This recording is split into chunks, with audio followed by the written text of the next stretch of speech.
Hi, everyone. My name is Derek, and today we're honored to have John McManus as our next author interview. McManus has written The Americans at D-Day, and he's also written The Americans at Normandy. We're going to mostly be talking about those two books today and issues related to those two books. One of his more recent books that you may have heard about is Fire and Fortitude, and that one won the Gilder Lehrman Award for military history. So he's a very well-studied professional on military history and really World War II. And today we're going to talk about Missourians and how particularly two generals and just generally Americans who were in D-Day, what their experience was, and some of the context around D-Day, so Operation Overlord and what the Allies experienced. And I'm going to switch over here. We're going to begin. John, if you would just introduce yourself and say how you got into history and how you got into World War II history. Yeah, great to be with you, Derek. Thanks for having me on. I'm John McManus. I am actually a Curator's Distinguished Professor of History at Missouri S&T in Rolla. And how did I get into history? Well, I've loved history since I was a kid. Read everything I could about it when I was a kid, especially World War II history. And one of the things that kind of struck me as a kid as I read a lot of these books, sort of voraciously anything I could about World War II, is I always wondered about the soldiers' experience because I didn't think there was enough out there that kind of told you the nitty gritty of what actual fighting and what the war was actually like for the average guy, and the people who led them. And that's kind of what animated my interest when I decided to pursue a career in history. I thought this is important to understand what that's about, how the experience affects people, why Americans fight, what we have purported to fight for, how it is, how this has affected those who have participated in the wars. So all of that has kind of animated my own work, for the last 20 some odd years or so. Awesome. Thanks for that introduction, John. And we'll just go ahead and get started.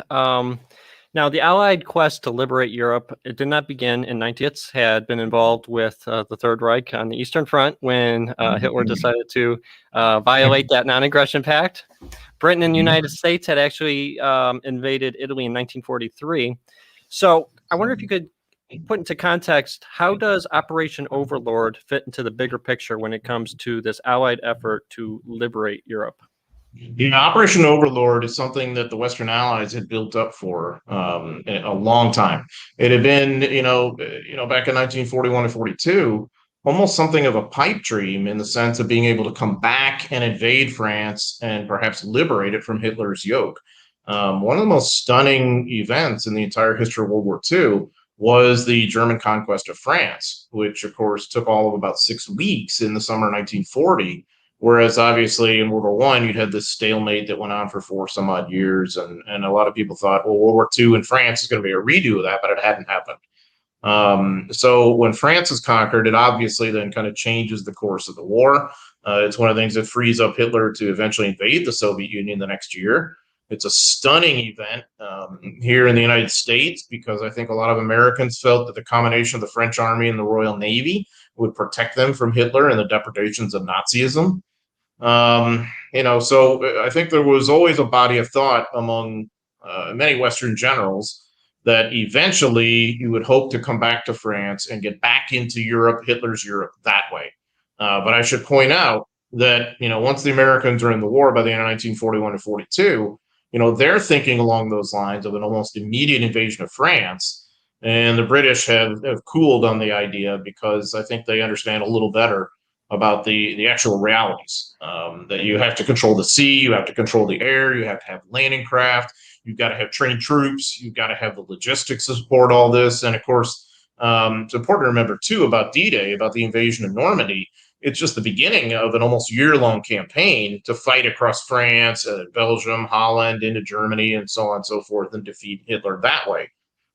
So when the Normandy invasion happens in June 1944, it's the kind of thing that the Allies have been building up for, in almost 3 years, but also arguing about. The British kind of preferring a Mediterranean strategy to fight in North Africa, Sicily, and Italy to get at Hitler and the Axis powers that way, and the Americans favoring a cross-channel attack of France and finally getting their way in 1944. What's interesting from an American historian perspective, and this is part of what animated my series about the American experience at D-Day and Normandy, those two books that you show, The Americans at D-Day and The Americans at Normandy, is the fact that this invasion cannot happen without American leadership. There's only one country among the Western coalition that has the kind of military and economic and manpower to make this happen in the campaign that'll follow. So in a way, it's sort of the beginning of a kind of superpower America that we see, all the way to this day. So I sometimes see in media accounts about D-Day, especially around anniversaries, that it's a turning point battle. It's not. It's a like a cornerstone, a capstone. It's a kind of pivot point that is going to lead to the end of the war. But the turning points had already happened. That makes D-Day in Normandy possible. So as Americans, I think we look back on it and we do see it as a really important moment. Interesting. So you're kind of saying that it's more of a culmination of events than like the thing that changed everything. It's the culmination of events. It's the culmination of 2+ years of struggle to gain control of the Atlantic Ocean. Because if you don't have that, all your ships are going to get sunk. Your troops will never get ashore. It's a culmination of 2+ years of trying to control the air over Europe. A major bombing campaign of Germany has really been designed to bring Germany to its knees by destroying its industries and whatnot. And though that was not necessarily successful, it had, though, paved the way for the Allies to control the air, which, paves the way for the invasion. It's the culmination of 2 years of industrial production to produce the ships, the landing craft, the planes, all the equipment that soldiers need, all the armaments, all the ordnance, all that kind of stuff you're going to need. It's a culmination of 2+ years of training to train up an army, to draft people to mobilize the United States and other countries. And it's the culmination of about 2+ years of battlefield experience, mainly in the Mediterranean, to figure out how to deal with the German army, and how to fight and win in France. Wonderful summary. And just before we go on, folks, we're going to scoot right at 6. So make sure if you have any questions, pop them in here. John will answer them, or to the best of his ability, he will answer them. So if you have any comments or if you have any questions, go ahead and drop them in there. Or if you just want to say hi or whatever, go ahead and drop them in there. Nice comments are always welcome. Mean comments that will be filtered out by me. But no, that's awesome. And I wonder if you could, by 1944, the Germans knew that an attack was going to be coming. They didn't really know where it was coming from, though. What was it that made the Allies choose Normandy for that site of the attack? Normandy is a solid second choice for the Allies. The logical choice for the invasion would have been a part of France called Calais, which is that sort of northeastern coast of France that's just across the channel from England. And in some places, it's very narrow, like between Dover and the city of Calais is, I think 16, 17 miles, and you can see across on a fairly clear day. So what that means is you got a very quick turnaround for your landing craft or for supply ships to go and get stuff and bring it back. There's really good landing beaches in Calais. There's excellent harbors that's going to allow you to sustain yourself logistically. There's a really good road net. And of course, it's like pointed at like a dagger at Germany itself. So you'd have been getting ashore and you'd kind of outflank much of the rest of the France, and then France would go straight on into Germany, potentially. But it's such an obvious and perfect target that the Germans had fortified it so heavily that it just didn't make sense to invade there. So Normandy has a lot of what the Allies need. It's got good, usable beaches. You can land vehicles, most notably tanks, on the key beaches. You're going to need that for fire support. It's got, it's close enough to England that you can have good air support, that you can have your supply ships go and turn around and come back. It's got a good supply harbor in Cherbourg and Caen and a few other places. And it's not that far from Paris. Like nowadays, if you wanted to drive from Normandy to Paris, it's about 2 hours, 2.5. So, it's within striking distance of Paris, which obviously is the central political target or strategic objective in France. And so Normandy is chosen on that basis, but the Allies wanted the Germans to think the invasion was coming at Calais or elsewhere, and so they have this big deception plan called Operation Fortitude. Fortitude North wanted to persuade them that the Allies were actually going to invade in Norway, out of Scotland to Norway. Fortitude South is trying to persuade them that they're going to invade in Calais. And that the first U.S. Army group under the famous George Patton would be geared toward that end. When in reality, of course, the invasion was coming at Normandy. So German intelligence, had a lot of good information, but was sort of ambivalent about where the invasion was going to be, but also when. That was the other factor. And the Germans didn't quite know precisely when, but they had a good sense that the invasion was probably going to come into play within the first week or two in June. Nice. Now, the State Historical Society of Missouri estimates that about 450,000 men served in the military during World War II. Obviously, probably some of those were combat. Many of them were. One of the things that I love about this book here, The Americans at D-Day, is that it's not just about the generals. And of course, the title of this interview is Missouri Generals. We love the stories about the generals. We love those stories. But it's also great to be able to get an intimate look into the actual men who are out on the battlefields. Sometimes they didn't have a lot of education, sometimes they did. They're sacrificing themselves. What was it like when they were on the planes going there, or on the ships, or when they were marching out into the beachheads, when they saw people that they had known and that they had trained with falling beside them? What was that experience like? And I just love how you did that in the book, how you brought not just the generals, but also the everyday people. And I was wondering if you could tell us, what is your estimation of the psychological and the physical demands placed on the people who were marching out onto those beachheads in Normandy? It is immense. It is something that I don't think the rest of us who haven't been in that position could ever really understand. In some ways, it's everyday life in the military. It's, the usual mundanities of what are we going to eat today, or hurry up and wait, or here we are sitting in a marshaling area wondering what's going to happen next. And boy, I'd love to write home, or I'd love to see my girlfriend, or, I'm tired today, or whatever. Yeah, there's that. But there's also a sense, I think, here more than really any other, maybe arguably any other battle in all of World War II, maybe even in all of modern American history, a sense of the enormity of the moment. Because there had been this great buildup for this idea of invading France, of creating a second front there, of liberating France and whatever. There is a sense that, you are part of these momentous events, and you're about to, if you're a combat guy, like one of the paratroopers about to go jump into Normandy, somebody on a glider about to land in Normandy, one of the amphibious troops going in one of the initial waves on D-Day itself. You're in a lot of danger. And I would suspect that many of them would love to change places with someone else for that honor of, going in and fighting one of history's greatest battles. But then again, I think there's an ambivalence that many of them were right where they wanted to be as well. But culturally, what's interesting too is that, this is a sort of mass American participation moment, in the sense that, coast to coast, Americans were running like betting pools of when D-Day was going to be, where the Allies would invade, what date you had in the betting pool, and all this kind of stuff. So people were just rampantly speculating. And then when the day happened and the reporting came in about what had happened, and it's just an everyday Tuesday, June 6th was a Tuesday. You're seeing the media reportage, and then, schools were shutting down, if they're, because schools in the East would have been still going on. Businesses were closing down for the day. Churches were packed with people praying. Franklin Roosevelt led a national prayer session that day in one of his famous fireside chats. So this was the kind of thing where, as all great events are, you remember where you were and what you were doing when you heard about it. D-Day was like that for the civilians, and obviously it was like that for those who were part of it on the military side.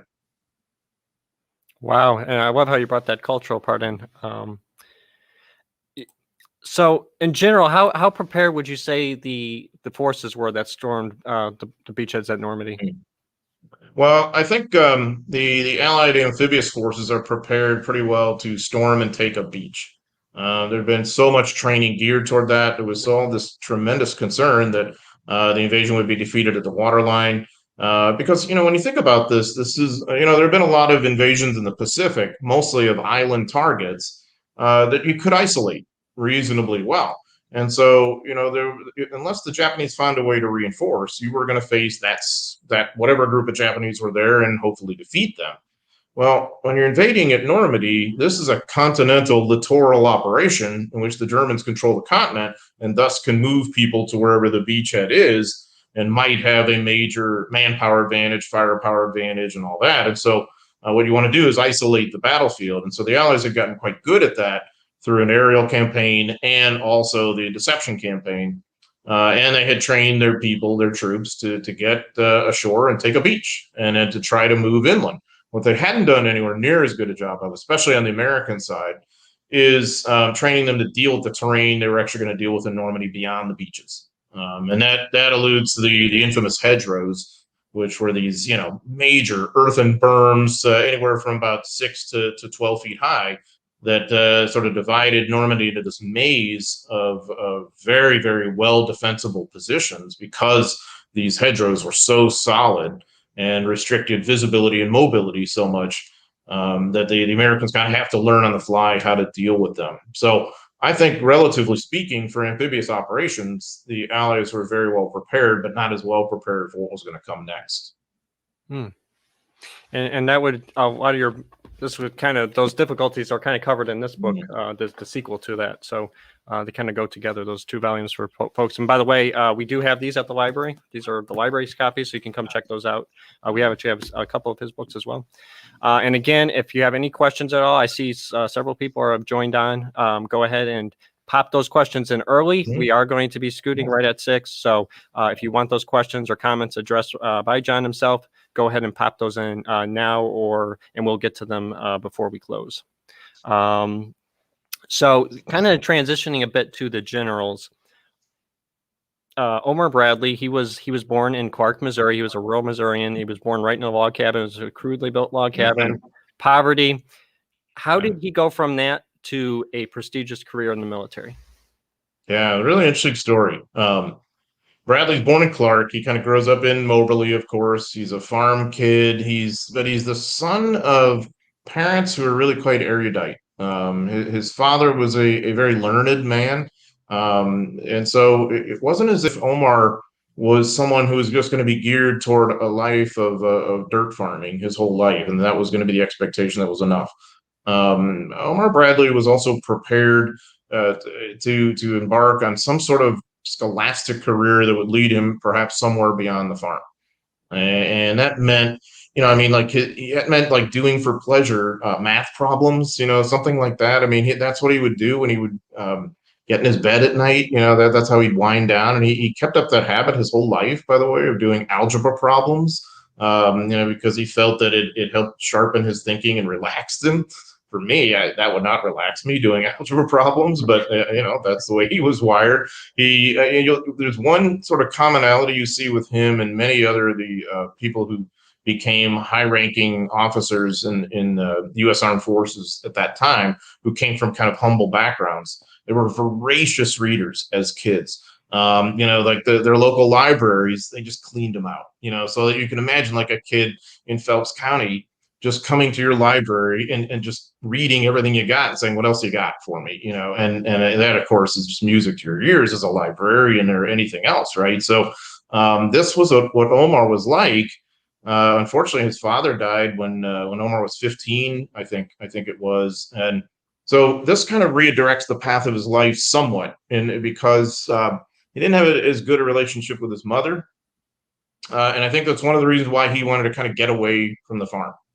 And one of the ways to do that, and one of the ways maybe to go on to something better than just staying on the farm, was to get a college education. But of course, he couldn't begin to afford it. So the way to do that might be to go to West Point, where obviously the government pays for that. And he had learned of such a thing, and famously goes to St. Louis, to Jefferson Barracks, to take the test because his father had known a congressman who might be able to help with that appointment, but they had already chosen another person. So Omar goes and sits for the test, and he had studied and intensively prepared for it. And he ended up, passing the test, and the number one candidate who failed the test, a guy named Anderson, and Bradley ended up getting that slot. It's interesting too, in the sense that, maybe what could have happened is Omar Bradley, a naive farm kid from mid-Missouri, could have gotten to West Point and decided, this isn't for me. I mean, I don't know what I'm doing here. Dealing with all this military discipline and hardship and all this, hard. In those days, West Point's training in the early 20th century, its curriculum was very STEM heavy. It was basically an engineering school without all that much, humanistic development or even policy classes or things like that you would have now. But he took to it, and he took to the idea of being a soldier, and so he kind of finds his profession. I should also point out too, he had been reared on tales of his forebears in the Civil War, and this had gotten him interested in things military and perhaps making his own military destiny, kind of thing too. So you see that kind of all blend together that points him towards a military career. Unfortunately, he does well enough at West Point to make that happen. Nice. Thank you for that summary. Now, in terms of Operation Overlord, so 1944, he takes control over the First Army. And can you describe what is the role of the First Army in Operation Overlord? Yeah, Omar Bradley is the highest ranking American ground commander in Operation Overlord in the Normandy or D-Day invasion. Now, what has gotten him to that point, I think it's also kind of interesting because, he graduates West Point in 1915. So he's a young lieutenant when World War I happens, but he does not see combat. He is like a lot of guys, like Eisenhower, Matthew Ridgway, several others who became very prominent later. He had not seen combat in World War I, and he thought that'd be the end of his career. But instead, he proves to be a pretty competent person who is valuable, and he gets noticed by a lot of key decision makers as his career unfolds. He has some luck here and there, but by the time of World War II, he had become one of those go-to guys who, that his superiors thought, well, if war comes, we may want this guy in charge of something important. So he'd gotten a division command at the beginning of the war, which was the 82nd Division, which becomes the 82nd Airborne, and then the 28th Division. And then, famously in North Africa, he had served under General Patton in the 2nd Corps, and then gotten a corps command of his own. So what's a corps? It's multiple divisions. It's about 30,000 plus maybe 30,000 to 80,000 soldiers, So he had done that successfully in North Africa and in Sicily. So they promote him to the next level up, which is Army Command, multiple corps. So First Army basically controls all the combat troops that are going to go ashore at Omaha Beach, at Utah Beach, and then also the airborne people who are going to be dropped in, to support the landings at Utah Beach. So Bradley's position on D-Day is really the number one American ground combat command position. And he's been personally chosen by General Eisenhower, his West Point classmate, who's also from a similar kind of humble rural background, in his case from Kansas. And so they have a bit of a rapport on that basis, kind of similar backgrounds, and they knew each other quite well. Very cool. What are some strengths that you would say Omar Bradley exemplified as a leader? Yeah, I think his greatest strength is reliability. Bradley was he was not going to completely screw things up. He was not a wild card in anything. He was very emotionally even keel. He was someone of high intelligence. He was someone who you could figure was going to be honest in his dealings for the most part. So he was a fairly safe bet. He had proven himself in lower levels of command to be a solid, reliable commander, but not a standout, not a star or anything like that. So if you're a baseball player, you'd have kind of a low ceiling, but a high reliability where you could say, all right, we're going to be okay with this guy, but we don't have to worry about him being a star. And Bradley didn't necessarily want to distinguish himself that way. He was low key, unassuming, but also you have to understand about Bradley. I think he was intensely ambitious, very fiery ambition that he kept under wraps quite well. He dealt with the press very well, cultivated good relationships with them because of his modest nature. And when you consider how many generals are egomaniacs or, prima donnas or, colorful or whatever, I think that for some in the American press, especially, that had a kind of egalitarian bent to it, and, they liked the idea of Bradley as this kind of ordinary guy. He was anything but ordinary, but he was very reliable. Those are his strengths. If we want to explore his weaknesses, I would I believe there were plenty of weaknesses too. He was backbiting in his dealings at times. He was immodest. He was sensitive, oversensitive to slights. He was not the best in terms of diplomacy, getting along with British officers and the like. And he was not particularly imaginative when it came to winning big military victories or whatever. Like I said, he was kind of solid but unspectacular in my view, purely in my opinion. It's fun to debate all this though. So, so like a contrast, he definitely wasn't like I've heard Douglas MacArthur was kind of a star, so to speak. You kind of took that role on. Yeah, in his own mind. A lot of him, when I took a military history class, that was kind of emphasized that was in his mind, and maybe not always in some of the choices he made. Right. He wouldn't have been like a Patton who was very outspoken and very much making problems with the press occasionally. Yes. So it kind of as a follow-up to that, if I could ask, I've heard it said, and I'm kind of interested in your viewpoint on it, Bradley was kind of like a link between the strategy of Eisenhower and the combat initiative of Patton. What would you say to a statement like that? Yeah, I think there's a lot of truth to that. And, I think my colleague and friend Jonathan Jordan has written an incredible book, which I highly recommend to everybody, called Brothers, Rivals, Victors. And it's about those three individuals, Patton, Bradley, and Eisenhower, all of whom knew each other very well. And they were friends, but they were also rivals, and they fell out with one another, and they backbid against one another, and especially Patton against Bradley. And Patton and Bradley were diametrically opposed personalities, and so, yeah, I do think that Bradley was that kind of link between this kind of almost unfettered and, perhaps a little too excitable tactical brilliance at times of George Patton, and the kind of strategic savvy vision of Eisenhower of keeping this diverse coalition together, and really doing so on an amazing basis, of putting up with so many headaches.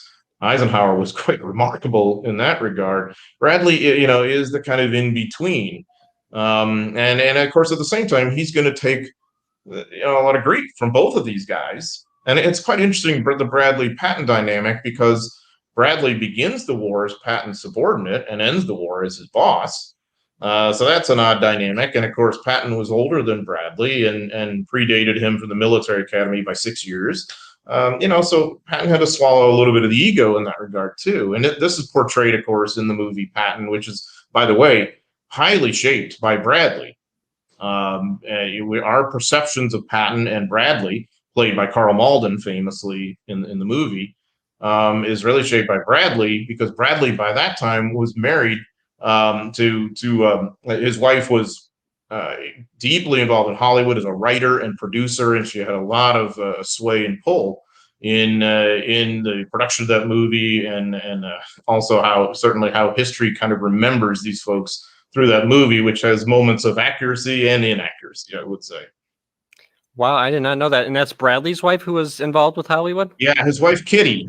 This was his second wife. Bradley married, his first wife was named Mary. She was someone who grew up on another farm, and they had known each other since they were teenagers. Kind of almost, I wouldn't say fell in love, but became a couple of sorts before Omar even went off to West Point. And then eventually got married after he had graduated West Point. And so Mary was his wife until the early 1960s, when unfortunately she died of leukemia. But This is something that I don't know that the average person knows about Bradley. While Mary was dying of leukemia, he almost certainly was carrying on a relationship with Kitty, and he didn't necessarily want that known, which is understandable. But we do know that now, and so he gets married to Kitty in 1966. She was much younger than he, and so Bradley, I think, died in 1981, and so she has very much shaped, I think, our perceptions of Bradley through the film Patton and through Bradley's second autobiography called A General's Life, published after his death in 1983. So it's like when you get into this as an historian, you come in with some preconceived notions, and then you try yourself grapple with what is the real person versus what is the persona. You talked about MacArthur earlier as the perception of the star or whatever, and he certainly wanted to sell himself that way. I would say that I don't necessarily share his view, having studied him intensely, especially for Fire and Fortitude and the other books on the Pacific. But the neat part about all this is that we can all look at it differently and debate and have different perceptions. And I think that's part of what makes history fun, but also I think important, because I think we can relate to some of these same things in our own time. Of choices we have to make, moral dilemmas, the difficulties of the moment, and it's easy for us as historians to look back and say, oh, they should have done this or that, but how often can we see the future, understand what to do now, so I think it also maybe keeps you humble too, I would hope. That's kind of an interesting idea. I a lot of there's I guess it's overall a judgmental society. I mean, maybe it's always been a judgmental society, but there's a big thing that today is a judgmental society. Yeah. And a few of my history teachers, they emphasized this is a place to learn how not to be judgmental necessarily. Give critiques and analyze based on the primary sources, analyze based on the opinions of others, but there's also a place for not necessarily having a moralistic bent on everything that somebody does, interpreting it through that lens. Do you think, is that kind of a challenge when we start talking about military history? It is. When I was in graduate school, my professors called it presentism. And what they meant by that, I think, is, looking at historical figures through today's lens. And we really grapple with this today. I mean, especially in relation to like Confederate officers or whatever, of course, their racial views are morally repugnant. We all understand that. But perhaps we should look at them in the context of their times too, and maybe we'll learn more that way than just looking back and saying, tisk, you're awful. Okay, yes, no argument there, but people are what they are in their time. But also from the humility standpoint, perhaps people 100 years from now will be looking at us and saying, how could they have allowed that to go on, or this or that, so any historical figure should be taken in their context, but also with a fair amount of understanding. Okay, well, here's how we would view this today, and so make of it what you will. So Omar Bradley, frankly, is inspired to some extent to be a soldier by his Confederate forebears. So I think we might all say, well, he probably has blinders on in relation to race, then, doesn't he? Well, yes. But at the same time, when you look at his career, Omar Bradley was a man who I think dealt fairly with everybody, regardless of race. And, so we can look at him that way, and we can also say, well, he probably should have been carrying on with Kitty while he was married to Mary. Okay. But, but he's a man. People are not perfect. Again, but I do think that it's important to find the kind of right balance between a latter year moral understanding and condemnation of what is wrong, and not having blinders on in relation to that, of saying, oh, well, hey, geographic, this guy's great, and who cares if he, had blinders on in relation to race or something, with understanding them in the context of their times. Patton presents even more dilemmas that way, because he was anti-Semitic, very politically incorrect, certainly, racist against African Americans to some extent at times, but also times not. And obviously a loose cannon in terms of a lot of the things he said and did. So you take of it what you will. We all have our own viewpoints again, and that's, I think, why it's fun to learn from these folks. Fantastic. And I love how you emphasize humility. That's, for me, that's one of the beauties of history, is you really learn that, people, they've had questions for all time, and some of them thought they knew the answers, and then we find out later, well, they didn't know quite the answers that they thought they knew. And then some people who were thought to not have any of the answers, they actually had probably more insight than a lot of people gave them credit for. So it's just interesting when you have that kind of humility. And I think actually studying history can really provide that, at least at a general level, can really provide that for some folks. So it certainly has for me, and I think for others as well. Just in general, how would you assess Omar Bradley's? You pretty much already did it, but if you could summarize, how would you assess Omar Bradley's performance as a military leader during Operation Overlord? During Operation Overlord, I think it's a good performance. He deals with a lot of stress in terms of what's going to happen at Omaha Beach. He has to be concerned about whether, because the fighting is so intense there, the German opposition is strong. He has to be concerned about whether he can continue to reinforce and whether he maybe has failed there. And he has to deal with that stress, and I think he does it well. He adamantly makes sure that the airborne landings happened. Eisenhower's air commander, Sir Trafford Lee Mallory, had tried to dissuade him from dropping the 2 airborne divisions in, because he thought it'd be a disaster, that they'd get cut to pieces and destroyed, and this would be sort of the part of the cream of your army getting thrown away. That's a tough call, and Eisenhower leans on Bradley saying, hey, should we cancel this or what? And Bradley, I think, makes the right call and says, no, we've got to have that, otherwise Utah Beach landings just don't make any sense, and we got to have them. So I think he manages that well. I don't think he's quite as adept later on in Normandy in how he uses air power during what's called Operation Cobra. It's carpet bombing of the German lines in order to try and create a breakthrough. And there are short bombings that leads to some of the worst friendly fire incidents in American history. And I think some of that should go, some of the blame goes to Bradley for that.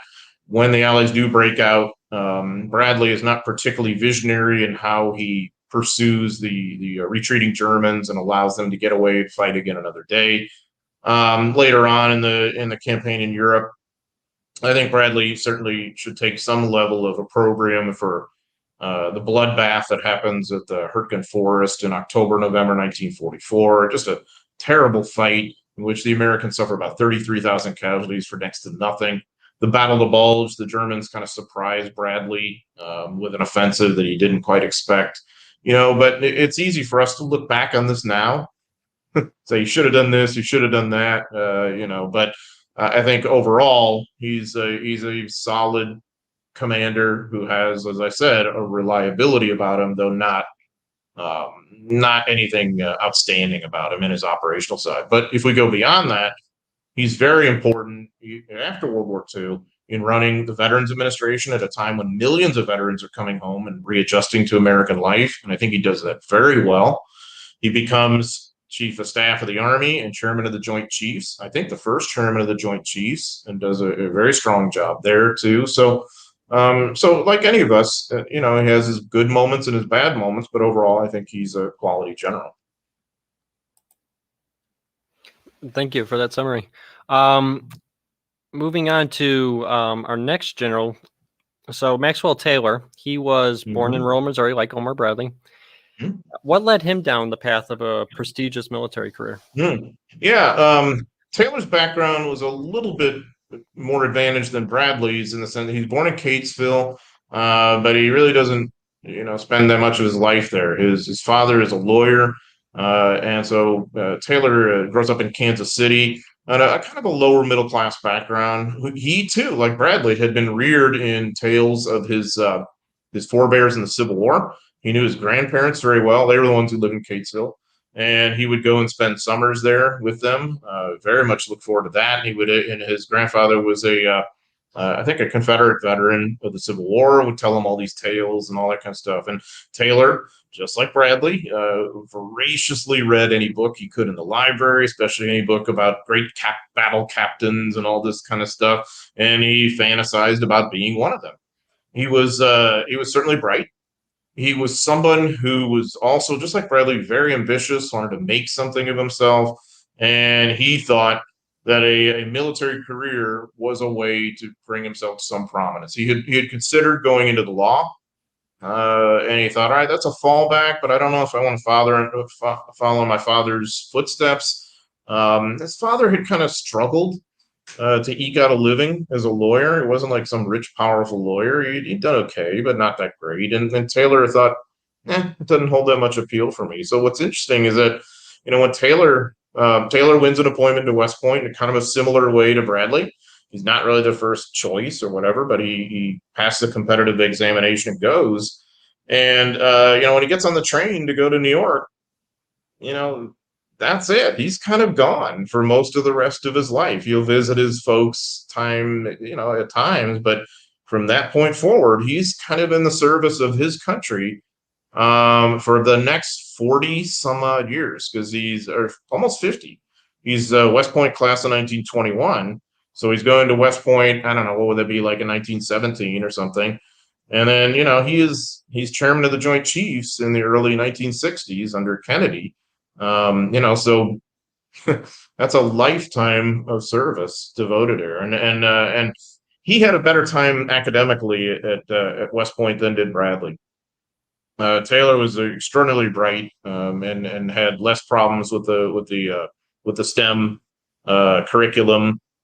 He was really good with languages, very adept at Spanish. So Taylor ends up as near the top of his class, and decides after he graduates that he wants a branch engineer, which is usually the first choice for most of the top of the class. He eventually got very interested in artillery, and he became one of the Army's leading experts in artillery, but he also had this expertise in Spanish. And this takes him then to various American missions to Central America and things of that nature too. So just kind of an interesting guy on a lot of levels, who, like Bradley, has found something of a career home in the Army. Very nice.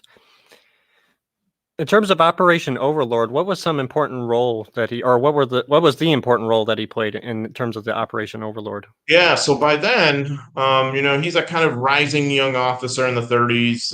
Like Bradley, he's gone to all the right Army postgraduate training, like the Command and General Staff College in Fort Leavenworth, the Army War College, but what's different about Taylor is that he had gone onto the airborne side of things. Bradley had been the commander of the 82nd Division before it becomes 82nd Airborne, and then he had left. Taylor becomes the chief of staff, and then the artillery commander for the 82nd Airborne Division. So he had become a paratrooper, of course, and he is involved in a really kind of new, kind of glitzy, glamorous, cutting edge part of the Army. And he had proven himself in the Mediterranean to be quite courageous, quite energetic, quite innovative. He had famously gone on a mission into Rome, a clandestine mission, very dangerous, possibly, to figure out, like, this is after Mussolini is toppled from power, and the Italians are in flux, and they're trying to persuade the Allies to send troops into Rome and to make common cause of them. And they're like, no problem, we'll take care of the Germans, don't worry about it. And the Americans and the British are like, wait a minute now. And so there was a lot of talk about dropping the 82nd Airborne Division into Rome, way behind the German lines and all. It was a crazy idea. And so Taylor goes in there to assess the situation in a clandestine way, manages to get out, and then he comes back with this very important report saying, no, don't do this. That basically saves the 82nd Airborne Division from annihilation. So he's very well thought of, in the months leading up to D-Day. And there's this little quirk of fate that leads to him getting command of the 101st Airborne Division, the other division that's going to go in Normandy. The commander was a guy named Bill Lee, who was one of the pioneers of the airborne, and he suffered a heart attack, and he had to be sent home, and he could not continue. And so Taylor is chosen then to be commander of the 101st Airborne Division. He was 43 years old, I think. So he's fairly new to the unit, but he parachutes into Normandy. So he's really more, in combat on D-Day than is Bradley. Bradley's aboard a cruiser. It's not 100% safe, but, Taylor's jumping behind enemy lines. Nice. And just so folks know, we have about 15 minutes left. So if you have any questions at all, I see several people have been tuning in and they're watching. So I appreciate you guys watching. I hope you've been enjoying the conversation and enjoying John sharing his expertise with us. Again, if you have any questions or comments, you'll want to pop those in like right about now, and we can get to those in about 10 minutes. So any questions or comments, go ahead and put them in the comments about right now. Now, in terms of Maxwell Taylor, you mentioned he parachuted down, Mm-hmm. and you tell a story in your book here, The Americans at D-Day, that he was meeting with Eisenhower, and he had just played squat, and he had pulled a tendon in his leg, and he had actually made a point to, he's hanging out with Eisenhower here, and yet he's making it like, oh yeah, there's nothing wrong, because he didn't want to jeopardize that role of being parachuting down. And I believe he was the first major commander to parachute down, or he was one of the first, but if I remember correctly, but He's one of the first. One of the first, yeah. And so he's down there, but he makes this point to not he basically toughens up in front of Eisenhower. Yeah. What does that kind of say about his commitment to Operation Overlord and to the success here? Oh. I mean, it says that, everything in his life, everything is subordinated to that. This is his dream come true, to have this opportunity to command this incredible division of, 10,000 plus paratroopers and glidermen, to go into the greatest or most important invasion in human history, whatever you want to say.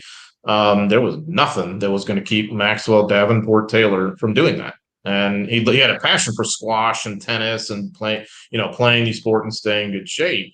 And that's why he was playing squash and had to burn off nervous energy too, I think. So yeah, there was no way he was going to show Eisenhower that he was hurt. The interesting thing about that too, General Matthew Ridgway, who was the commander of the 82nd Airborne Division, so Taylor had once worked for him, and so now, he's a colleague, a peer, I guess you could say. Well, Ridgway had been plagued by a bad back throughout much of his life. Well, just like Taylor, he was wanting to burn off some nervous energy, on the night before they went into D-Day. And so he was playing baseball with his troops, and he got up to the plate, he took this big swing, and he kind of felt his back giving. And he was like, oh, I don't need to blow out my back here and be able to go in. And so he immediately dropped the bat and walked away. He was luckier than Taylor in that he didn't really get hurt. Taylor had to deal with that injury all throughout the Battle of Normandy. Mm-hmm. So he lands in Normandy with that, pretty badly pulled tendon. And he just had to deal with it and live with it. Wow. I have to admit, I totally respect that about him. You go in there and you're like, I'm just going to deal with this. And it kind of puts you into perspective for myself. I whine about stuff all day, and it's like, well, that guy went and did that. And here I am whining about this little thing. But, right. And you mentioned he drops down. Now, that's kind of another fun story. Mm-hmm. He drops down, and you imagine, you're over enemy lines, you drop down and you look around and you're in a field of cows. What's kind of going through his mind? I love how you described it in the book. What's going through his mind, and what happens to him as he goes forward? Yeah, so he lands in this field of cows, and he's actually happy about that, because it almost certainly means there's no mines in that field. Because no French farmer, in his right mind, is going to put his cows in a minefield, So he was very pleased, and he had the sense that the cows disapproved of his presence, but he was glad to see them. So his immediate thought is, to try and link up with any other Americans. Of course, it's dark. You're disoriented. The drops tended to be scattered all over, and Taylor was not dropped where he was really supposed to be. So you have this process of trying to feel out in the dark and determine friend from foe, and stay away from the Germans and hook up with your guys and all, a lot of confusion. And so the way this all plays out in the first hour or two is just the randomness of the drops were such that Taylor's dropped alongside a lot of his other kind of like headquarters staff and a lot of other officers, and not all that many, foot soldier, riflemen, privates, and all that. And so there's this group of like 100 or 200 guys, whatever it was, and 60% of them are officers or something. And so he later dubs it with a pretty good sense of humor. Later we're so few, or he says something like, rarely were so few led by so many, and it's true, because this is officer heavy group. So he kind of just feels his way around, and then, tries to kind of piece his division together as best he can. But you're kind of just fighting as a small unit for about almost the first day or so, if not beyond. Very good. Thanks for giving us that perspective. We actually have a question here from Mark. Thanks, Mark, for joining in and asking that question. Mark's daughter asks, how did Maxwell Taylor's mission to Rome compare to Mark Clark's? Yeah, what I think Mark was alluding to with Mark Clark's is he had a similar mission in North Africa, because where the Allies were invading in North Africa in the fall of 1942 was it was French colonial territory in Algeria and Morocco, and so there was a hope that the French colonials, the French administrative colonial authorities, and then the local soldiers who were under their command, that maybe they wouldn't want to fight Americans and Britons. And so Mark Clark, and also Mark Clark, by the way, was another West Pointer, class of 1917. He was, I think, a 2-star general at that point, something like that. He goes in with a diplomat named Robert Murphy to try and feel out the French, and certainly there is a significant element of danger in there.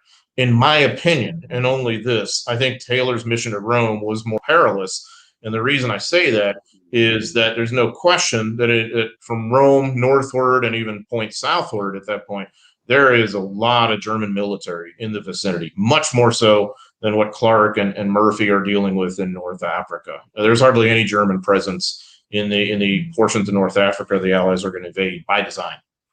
So I think that there was a significant element of danger for Taylor's mission, even beyond what Mark Clark did. Having said that, of course, both of them did a lot more courageous things with those missions than I've done today or ever will or have done.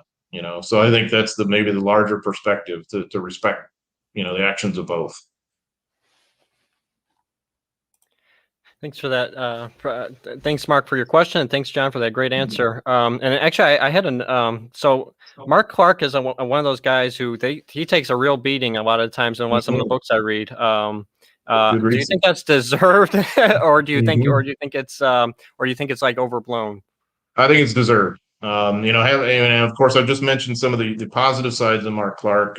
Certainly, a courageous man in some respects. And I think we should also remember that Mark Clark was the kind of the sort of father of the modern structure of the U.S. Army in World War II, which was very successful. He was a very bright, dedicated military professional.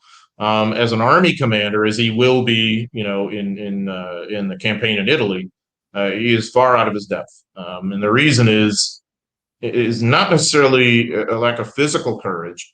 It's a lack of moral courage. He, as we will see in Italy, is willing to basically pin failures on his subordinates, as he will do at Salerno and at Anzio in firing certain folks. He will not develop much vision in the push for Rome in June 1944. He goes for the glory of taking Rome and being the first guy in there and having a big parade, and really allows the Germans, many of them, to get away, and this turns into a disaster later. He is someone who I think is perhaps a little too influenced by ambition in many respects, and I think that was a downside. He had a wife back in Washington, D.C., who was almost working 24/7 to promote him and his career with the folks back in D.C., and they were like a team. And I'm not saying that's unique to them, but they were really first among equals in that regard. So there was a kind of a self-promoting side to him, which is not that appealing. You could deal with that, I suppose, in a Patton, who is, I think more talented in some respects and delivers more results for you. It becomes less attractive than someone like Clark, who doesn't deliver all that many results for you. Only my opinion, though. Very good. Thank you, John. Yeah, that's because Mark does take quite a beating sometimes, and so it's good to have the perspective. I like how you part of the problem too is a lot of times, and you'll get this a lot of times, I notice with more like general readers of history. Academics tend to not do it as much, but general readers tend to be like, "Oh, you said something bad about Douglas MacArthur." Like, right. But it's you're not really saying, when you're a historian, at least when you're a good one, you're not necessarily saying bad about anybody, really. You're just looking at the cause and effect. You're looking at the personality. You're looking at how things worked out. The job of a really good historian usually is not to attack people as such. It's to help you to understand people. And one of the things I love about your answers that you're giving is they reflect a balance, I think, that sometimes you don't see. And then, of course, when you try to be balanced, a lot of times there's some folks that can't be pleased because they're like, no, that guy was up there. You don't touch that guy. So, but again, these are people. They're human beings. When you study the good and the not so flattering, you really come away with a more well-rounded understanding. Yeah, and I think as an historian, it's what is expected of you to try to be fair as you can. Excellent. So we're coming to the end. We only got about 5 minutes left, and I'm just wondering if you could give us a broad overview of what do you think the value of military history is, especially for a general reader. We've talked about these two books here. We haven't really had time to talk about this one, of course, because that's not our theme. But you have this book, and by the way, John has Inferno coming out in November. So if you're interested, I'm sure the library will be purchasing a copy, but you can also get a copy. I think you can pre-order it on Amazon, actually. These are, these are books that everybody can read, not just military historians. You don't have to have a degree in anything. You can pick this up and read it and understand it. And John, I'm just wondering if you can give us an idea. What is the value of military history?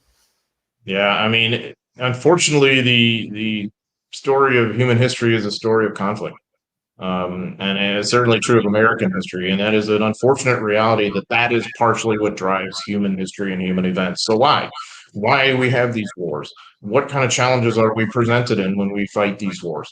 What kind of lessons can we learn from military history that we can then apply later on in order to avoid mistakes of the past? What kind of challenges did people deal with? How are people affected by this? And of course, you may have a personal link to military history, and that, of course, so many millions upon millions of Americans have served in the armed forces, especially in the last 80 years or so, from World War II onward. You might find a kind of personal history there that is quite appealing to you. You might find a forebear whom you didn't know, that maybe you feel like you do know and can relate to. There are so many different applications to this. And I'm alluding kind of just to the operational side, the combat side. I'm more of a combat historian. Military history can mean, many sociological aspects too. What about race in relation to this, or gender, or economics, or maybe you're interested in how established organizations operate, bureaucracies, and so you could find a lot of that on the military side. What about family policies, about leaves and PX and recreation and living? I mean, you mentioned any aspect of human life, it's likely to kind of intersect with something military. So when I think of military history, it's not just the generals on the battlefield and all that. It really has a wider context, I would hope. And so when you're studying military history, you're really kind of studying our own history. And especially, for modern American history, so much of our country's history has been profoundly affected by things military. Like it or not, that's the reality. The last point I'll make is I'm still, I guess, enough of a kind of silly idealist to believe that it's possible, if we understand as much as possible about human conflict in military history, that maybe we can prevent wars in the future. I certainly think that nothing bad will come from a better understanding. And as you said, Derek, I mean, it's so true. You don't have to have an advanced degree to get into this or read it or anything. It's very relatable, and so I think there's a lot to learn from it for all of us. That's awesome, John. Thank you for being here today. I thought this conversation was fantastic. Mark, thank you for your question. Thanks for everybody who's been watching. I'm glad I've seen that the numbers have been steady, so people have been watching and listening. I appreciate everybody who was here. And John, it's just been an honor to talk to you, and thank you for sharing your expertise with us. Thank you. Pleasure. Thank you very much. And we will have our next interview is actually one of John's colleagues, Diana Hamid, and she's over at Missouri S&T, and she's going to be talking about her book, Success Depends on the Animals. So we're going to go over to the overland trails, and we're going to talk a bit about Missouri and about migration during in the American frontier. So that's going to be a lot of fun. So tune in Monday. That's going to be at the same time from 5 to 6. And, folks, just continue reading. We have our summer reading program is going to end about 2 weeks from now. So if you have books that you want to log, go ahead and log those books. If you want to bring your get prizes or whatever, now is the time to come in and do that. So thanks everybody for watching this. Thank you, John. And everybody just have a great evening. Thanks.